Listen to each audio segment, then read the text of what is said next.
You are listening to the IoT For All Media Network. Hello, everyone, and welcome to another episode of the IoT For All Podcast. I'm your host, Ryan Chacon, and on today's episode, we have Avner Ben-Bassat, the president and CEO of Plataine. They are a leading provider of industrial IoT and AI-based optimization solutions for advanced manufacturing. So we talk a little bit about the manufacturing space, about Industry 4.0, what the current landscape looks like, any relevant trends that are being seen. We're also talking about the technologies that are kind of leading the way and solutions being built for Industry 4.0, as well as the leading use cases, challenges people are seeing in the space, a whole ton of things related to manufacturing, Industry 4.0 and alike. So I promise this is a ton of value in this episode, and I really hope you enjoy it. But before we get into this episode, if any of you out there are looking to enter the fast-growing and profitable IoT market, but don't know where to start, check out our sponsor, Leverage. Leverage's IoT solutions development platform provides everything you need to create turnkey IoT products that you can white label and resell under your own brand.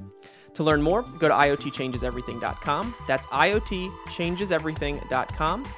And without further ado, please enjoy this episode of the IoT For All Podcast. Welcome, Avner, to the IoT For All Podcast. Thanks for being here this week. It's a pleasure, Ryan. Thanks a lot.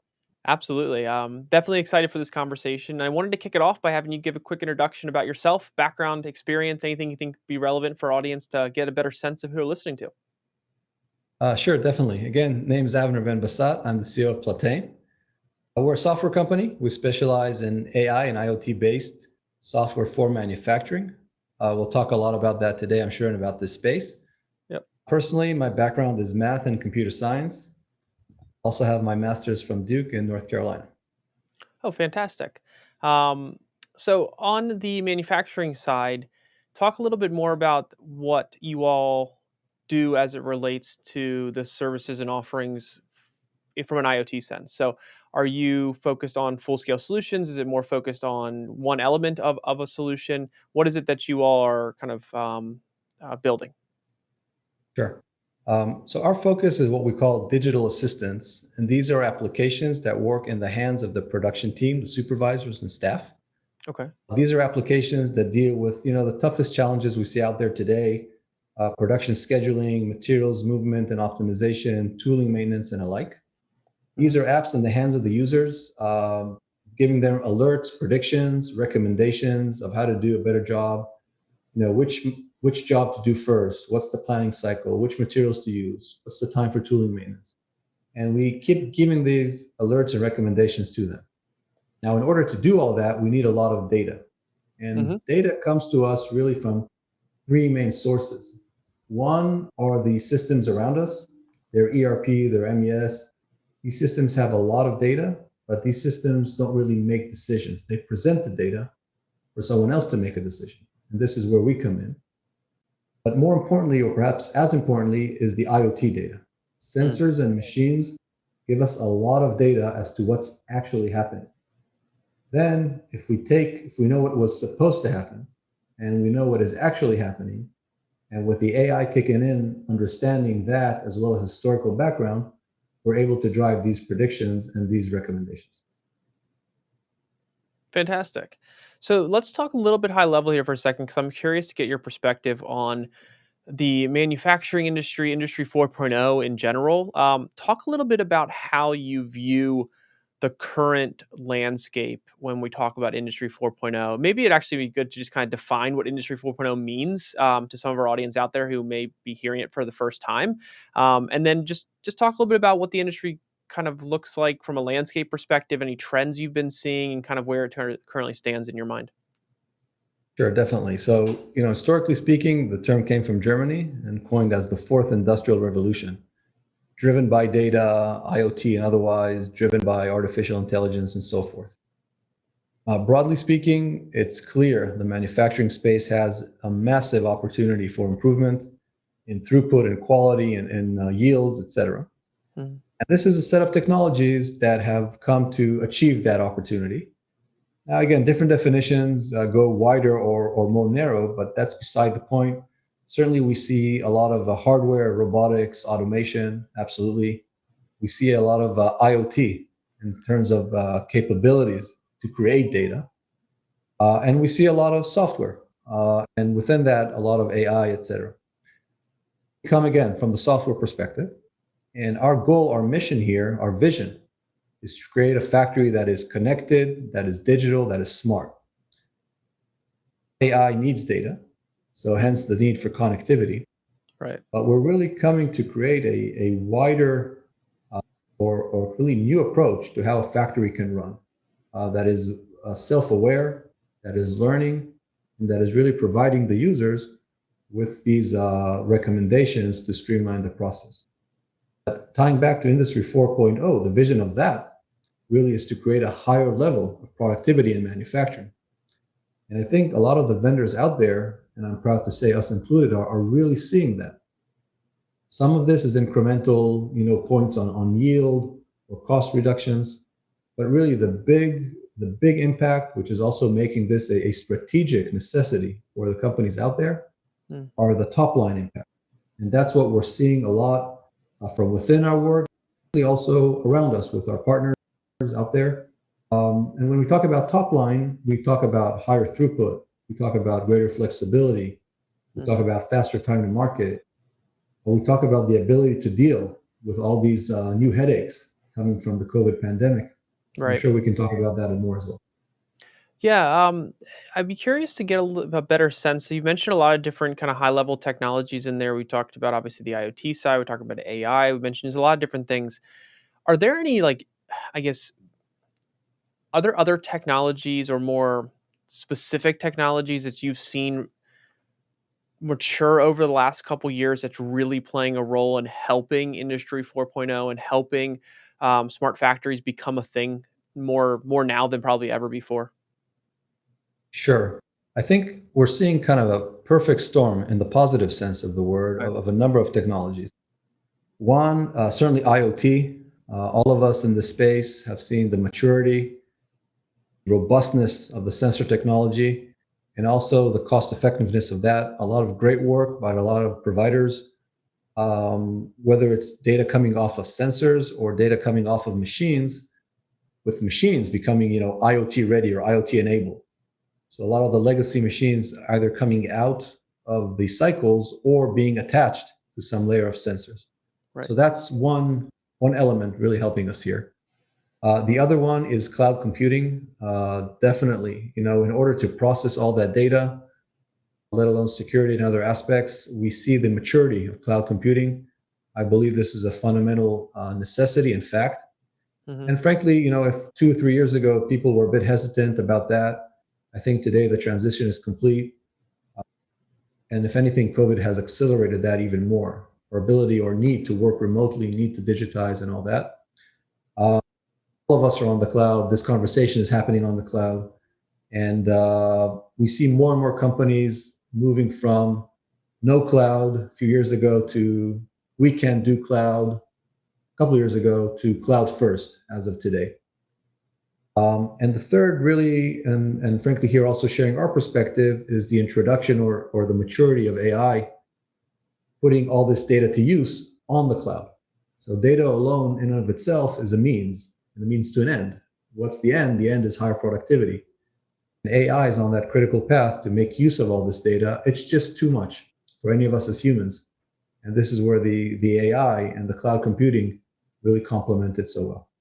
Absolutely. No, that's fantastic. Thanks for kind of shedding some light on kind of how the technologies have been helping contribute to a lot of this being possible now. So you mentioned COVID a couple of times, so I think it'd be great to kind of dive in real quick to that side of things and also tie it into from a use case perspective and application perspective, what are the leading applications in Industry 4.0 that you're seeing? And at the same time, what new applications have kind of come up over the last couple of years due to COVID and the pandemic?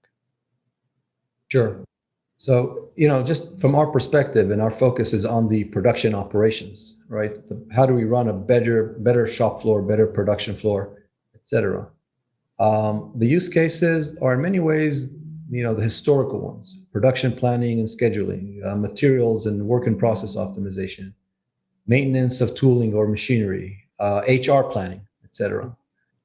These are the common use cases. But I think what's different, and these have always been there, if you will, 100 years back, but things have changed, both the complexity of manufacturing and the technology that is able to deal with it. And I think the COVID pandemic has really accelerated both of them. So, what did COVID change or accelerate? First of all, things become a lot more complicated now. Do I have all my people on site? Are they all coming? Did I think they're coming, but now they're not coming? Do I need to keep social distances? Is this guy quarantined or not? Right. On top of that, you have material supply issues. Is it going to come or not? Now I have longer lead times. I spoke with a customer earlier today. They used to have 2-month lead time on materials. A few months ago, it became four months, and now they were just told it's a 6-month lead time on materials. Everything got more complicated. You have a machine breakdown that the tech cannot arrive on site, and if he can arrive on site, he doesn't have the spare part. So things became much more on the edge, complicated, complex, with a lot more surprises. Sure. Which made all of the earlier challenges much more urgent to solve. Now, the technology is now able to help them. So if the use case is materials optimization, we used to be kind of okay with a given level of waste. We cannot afford that anymore. Right. Not a matter of saving 5% material, just as a matter of even having a production line to open. If you don't have materials, you're dead in the water. Right. If you used to kind of be able to plan your cycles on Excel, you had a planner that had an Excel and they kind of figured it out because the plan was stable. The plan is not stable. You have your demand spikes and orders being canceled. And then by the time you figured it out, the employees are not showing up on site, they're quarantined. And if you solve that, suddenly you don't have enough material. So we see this constant need to plan and replan. And the tools, the processes that were in place before that are simply not able to deal with it. And finally, you figured out a plan. The sensors can tell you what's going on, so you can become much more lean.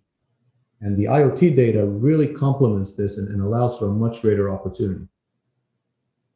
Absolutely. I wanted to see if you could expand on a couple things or I guess a couple of the high level topics you're talking about there. You mentioned challenges a good bit in the space and kind of how you've seen new applications built to kind of solve those challenges.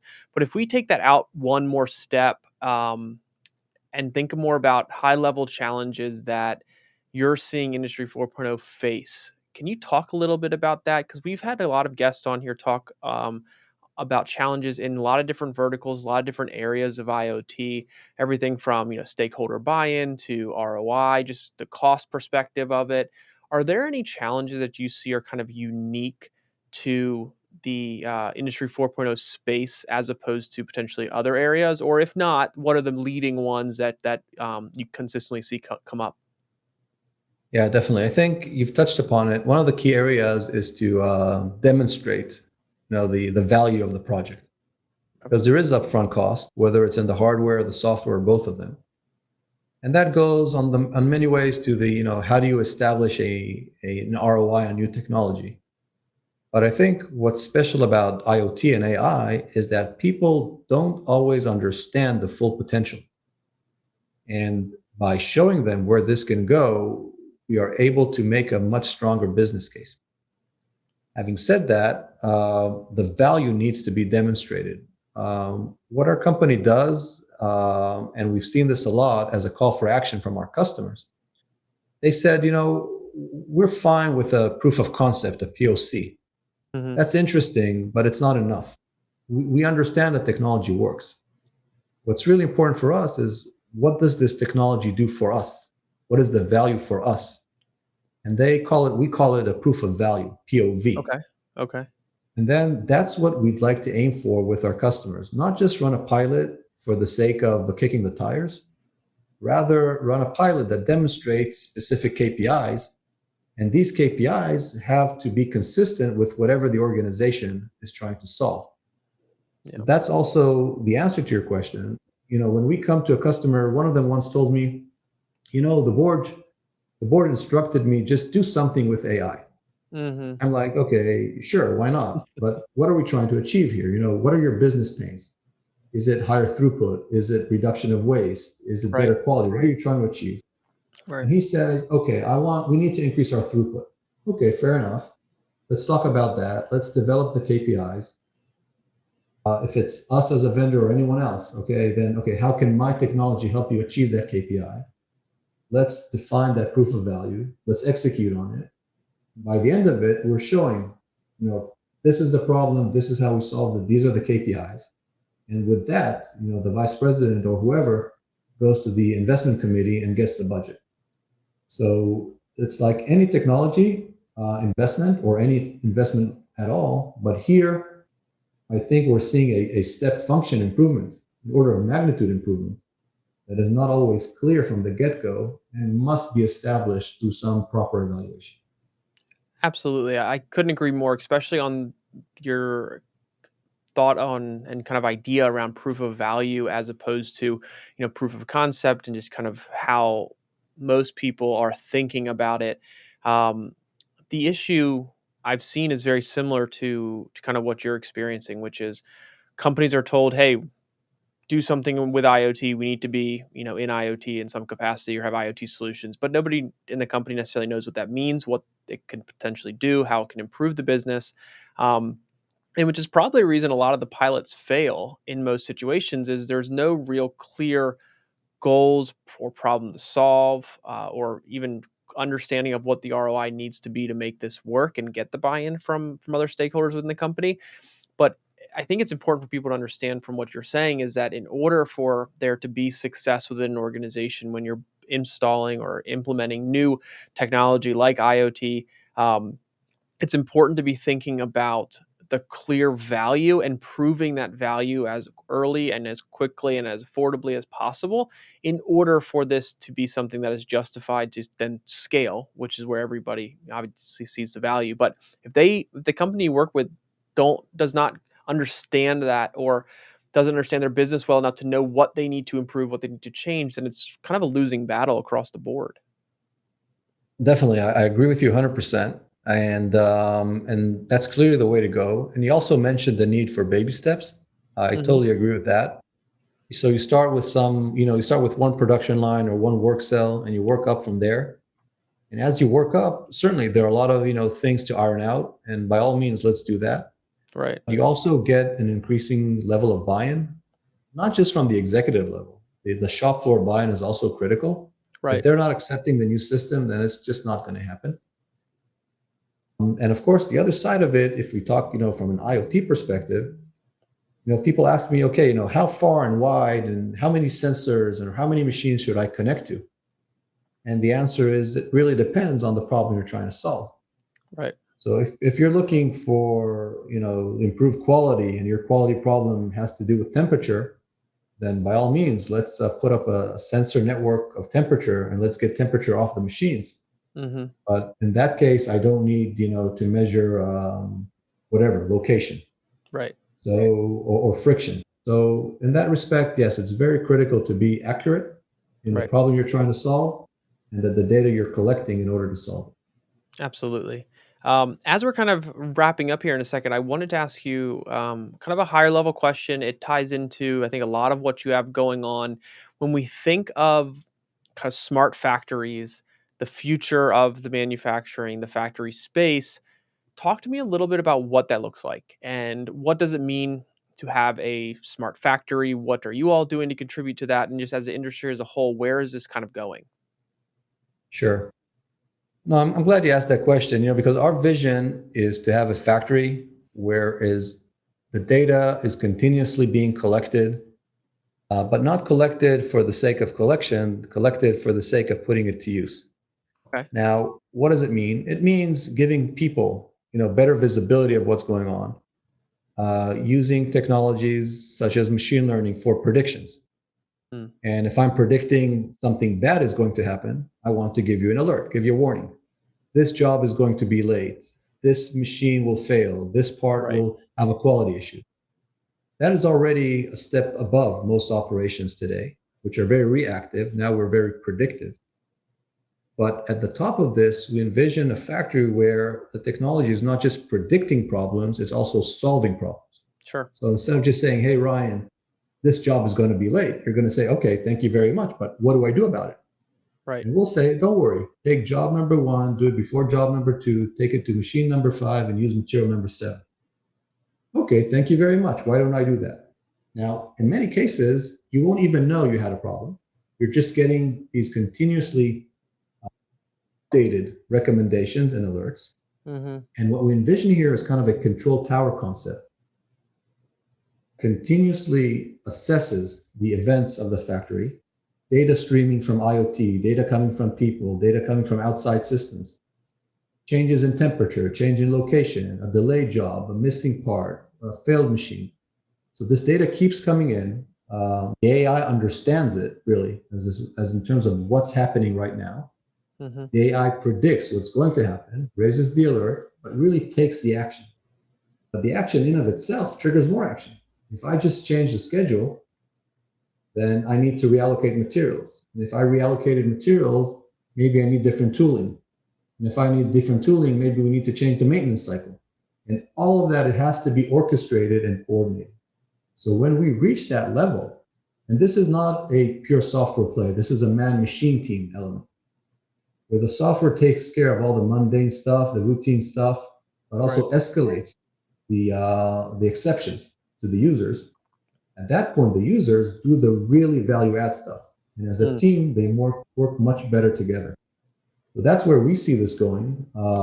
We see a lot of potential, but we also see the first fruit and the first productivity improvement coming from all of that. Fantastic. Yeah, I'm very excited to kind of see how things continue to evolve in this space. There's a ton going on. We're talking in just general everyday life. People are talking about supply chain, talking about manufacturing on a daily basis, and trying to figure out how we can better optimize this for just society in general. So I think this is very well timed into kind of what's important, and then at the same time where a lot of advances have been made, and where this is going in the future. So this has been fantastic for me to learn a little bit more about this. One question I did have, because I was reading some of the notes about the company and things you all are working on, and it looks, and you have some relationship with F1, correct? You guys work with some of your technology, I believe, is implemented in one of the F1 teams or something along those lines. I remember reading something about it, and I wanted to ask about it. Sure. So without going into too many details, Sure. definitely the F1 industry is very exciting. People may wonder, what's the big deal? They're just making one car, or two rather. But the reality is that they have two cars per team, but they're wrecking that car, or both of them, every week. So on a weekly cycle, they must make a lot of these parts, again, with multiples for spare parts, often while having design changes on the fly in order to win the race. Right. So there's a weekly race internally to make parts ready for the race. Right. That's a very hectic production environment. The goal functions, we spoke about them before, is on-time delivery while maintaining costs. They have budget caps, etc. And it's a very intense production environment. Most people don't realize that. It's as intense as you may find it, on the track. Right. Very challenging, and definitely technology can go a long way there. So you see a lot of the F1 teams investing heavily in technology and manufacturing technology of all sorts, yes. let alone their work on the track. Absolutely. Yeah, I had to ask. I'm a huge F1 fan, so I just wanted to, whenever I see kind of things that tie into sports that I follow, I'm always curious to hear about it, because there's a lot of interesting things with IoT connected to F1, and not obviously we're talking about kind of the manufacturing and the parts pieces, but the sensors and everything like that. It's super fascinating to kind of learn more about. So amazing. Had to ask. No, for sure. Listen, yeah, absolutely. So last thing I wanted to ask you is, for audience out there who wants to learn more, stay up to date on what's going on, what's the best way to do that? And at the same time, is there anything new and exciting coming out in the next few months that we should be paying attention to or be on the lookout for? Okay, so definitely I encourage everyone, there are a lot of great newsletters out there, great magazines, certainly this outlet. Specifically for our company, I invite everyone to plataine.com. We have a lot of blogs and great information out there. Specifically from us, expect a lot of great news around AI breakthroughs. Most recent one is kind of a self-learning scheduling system. Basically, it teaches itself how to plan and schedule and optimize a factory. And in order to teach itself, of course, it needs a lot of input from sensors, from IoT, but also input from the users. What are their preferences? So we put a lot of emphasis not only on the optimization side of a plan, but also on the practical side. So we need a plan that can work. So this is a big breakthrough from from a software and AI perspective. And certainly from us, you can expect a lot more coming on that. Absolutely. Well, fantastic. Thanks so much for kind of giving that information. We'll be sure to link that up everywhere when we publish this episode. But other than that, this has been a great conversation. I really appreciate your time, kind of talking a bit more about Industry 4.0, kind of the future of smart factories, kind of how AI, how IoT technologies are really playing a role. And I think our audience is getting a ton of value out of it. So thanks again. Super. Thanks a lot, Ryan. It's a pleasure. All right, everyone. Thanks again for watching that episode of the IoT For All podcast. If you enjoyed the episode, please click the thumbs up button, subscribe to our channel, and be sure to hit the bell notification so you get the latest episodes as soon as they become available. Other than that, thanks again for watching, and we'll see you next time.